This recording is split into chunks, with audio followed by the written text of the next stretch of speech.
আমরা নতুন বাংলাদেশ পেয়েছি। আমরা লক্ষ্য করছি এদেশের 18 কোটি মানুষের আকাঙ্ক্ষা হচ্ছে জুলাই সনদ এবং ঘোষণাপত্র স্বাক্ষর করতে হবে। কিন্তু আমরা লক্ষ্য করছি একটি রাজনৈতিক দল জুলাই গণঅভ্যুত্থানকে সনদ এবং ঘোষণাপত্রে স্বাক্ষরের ব্যাপারে বিরূপ মন্তব্য করছেন। এটি গ্রহণযোগ্য হবে না। জুলাই সনদ হচ্ছে আমাদের জুলাই আগস্ট আন্দোলনের যে ত্যাগ এবং কোরবানি, যে শহীদ এবং আহত, তাদের রক্তের বিনিময়ে যে নতুন বাংলাদেশ, সেই বাংলাদেশের সাংবিধানিক এবং আইনানুগ ভিত্তি রচনার জন্য জুলাই সনদ আমাদেরকে অবশ্যই স্বাক্ষর করতে হবে। জুলাই সনদে বাংলাদেশ এই রাষ্ট্র প্রতিষ্ঠার ভিত্তি হিসাবে 47 থেকে 71 এবং পরবর্তীতে বিভিন্ন গণতান্ত্রিক আন্দোলনের ধারাবাহিকতায় জুলাই গণঅভ্যুত্থানের যে ঐতিহাসিক আন্দোলন, যে ফ্যাসিবাদী আন্দোলন, সেটাকে সাংবিধানিক এবং আইনগত ভিত্তি দিতে হবে। এই আন্দোলনে, এই গণঅভ্যুত্থানে যে চেতনা ছিল সেটি হচ্ছে উই ওয়ান্ট জাস্টিস। চেতনা ছিল বৈষম্যহীন বাংলাদেশ। চেতনা ছিল ন্যায় বিচারের বাংলাদেশ। চেতনা ছিল আবু সাইদ মুগ্ধ। শেষ হয়নি যুদ্ধ। সুতরাং সেই চেতনাকে ধারণ করে আগামী দিনে সুখী, সমৃদ্ধশালী আর দুর্নীতি সন্ত্রাস মুক্ত একটা মানবিক ন্যায় বিচারের, ইনসাফের, বৈষম্যহীন বাংলাদেশের রূপরেখা আমাদের এই জুলাই সনদের মধ্যে সংরক্ষিত করতে হবে।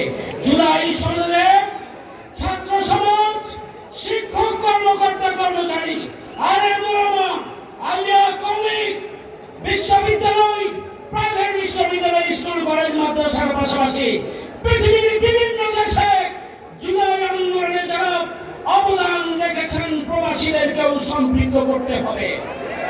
সংগ্রামী ভাই আমার, জুলাই এই সনদের মধ্যে আগামী দিনে রাষ্ট্র সংস্কার এবং সংবিধান সংস্কারের মাধ্যমে আগামী দিনে এমন একটি বাংলাদেশ প্রতিষ্ঠার স্বপ্ন থাকবে যে বাংলাদেশ আগামী দিনে নতুন কোনো ফ্যাসিবাদের জন্ম দেবে না। এই জন্য অবিলম্বে জুলাই সনদ স্বাক্ষরের জন্য সরকারকে পদক্ষেপ গ্রহণ করতে হবে। এক দুইটি দলের কথাই জুলাই সনদ থেমে থাকবে না। এটি 18 কোটি মানুষের দাবি। সেই দাবি পূরণের জন্য আমি আহ্বান জানিয়ে আগামী দিনের ঐতিহাসিক জনসমুদ্রের সংগ্রামী সভাপতি, বাংলাদেশের 18 কোটি মানুষের মুক্তির ঠিকানা, বাংলাদেশের মানুষের নন্দিত নেতা, মানবিক নেতা, নতুন বাংলাদেশের স্বপ্ন সারথী ডাক্তার শফিকুর রহমান, মঞ্চমস্তি সম্মানিত জাতীয় নেতৃবৃন্দ, আমার প্রিয় দেশবাসী, আজকের এই জনসমুদ্র প্রমাণ করে 17-18 বছর ধরে জামাত ইসলামী তথা ইসলামী শক্তির উপরে যে অত্যাচার, জুলুম, নিপীড়ন হয়েছে, তার বিরুদ্ধে এই জনসমুদ্র হচ্ছে গণবিস্ফোরণের সৃষ্টি করেছে। জামাত ইসলামীর শহীদ নেতৃবৃন্দকে কারাগারে বৃত্ততায় এসে ফাঁসিতে ঝুলিয়ে হত্যা করা হয়েছে। মজলুম বৃত্ত নেতাদের কারাগারে তিলে তিলে তাদেরকে হত্যা করা হয়েছে। জামাত ইসলামের নিবন্ধন কেড়ে নেওয়া হয়েছে, প্রতীক কেড়ে নেওয়া হয়েছে, ক্রস ফায়ার, আয়না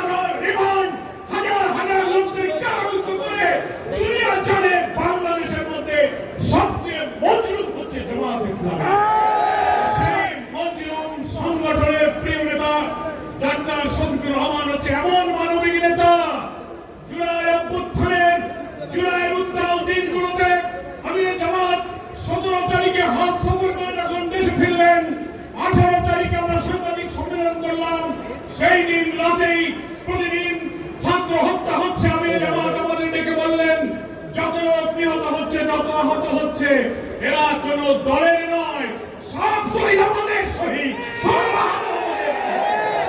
আপনারা বাড়িতে বাড়িতে যান। তিনি সব শহীদদের বাড়িতে বাড়িতে নিজে গেলেন, আমাদেরকে পাঠালেন সহস্র শহীদের বাড়িতে, হাসপাতালে, বাড়িতে, রক্তাক্ত অস্ত্রসিক্ত রোগীদের পাশে তিনি ছুটে গিয়েছেন। সাধ্যমতো আমরাই মনে হয় বাংলাদেশের রাজনৈতিক দলের মধ্যে মহান আল্লাহর ইচ্ছায় বেশিরভাগ শহীদের পাশে দাঁড়াবার সুযোগ পেয়ে যান। বন্যা আসলো, তারপর আমির জামাত বন্যা কবলিত মানুষের পাশে ছুটে গেলেন। পূজা আসলো, হিন্দু ধর্মাবলম্বী, খ্রিস্টান, সব ধর্মের নিরাপত্তার জন্য তিনি নির্দেশ দিলেন তাদের পাশে দাঁড়িয়ে যায়। জামাত শিবিরের কর্মীরা তাদের ধর্মীয় প্রতিষ্ঠানগুলো পাহারা দিতে শুরু করেছে।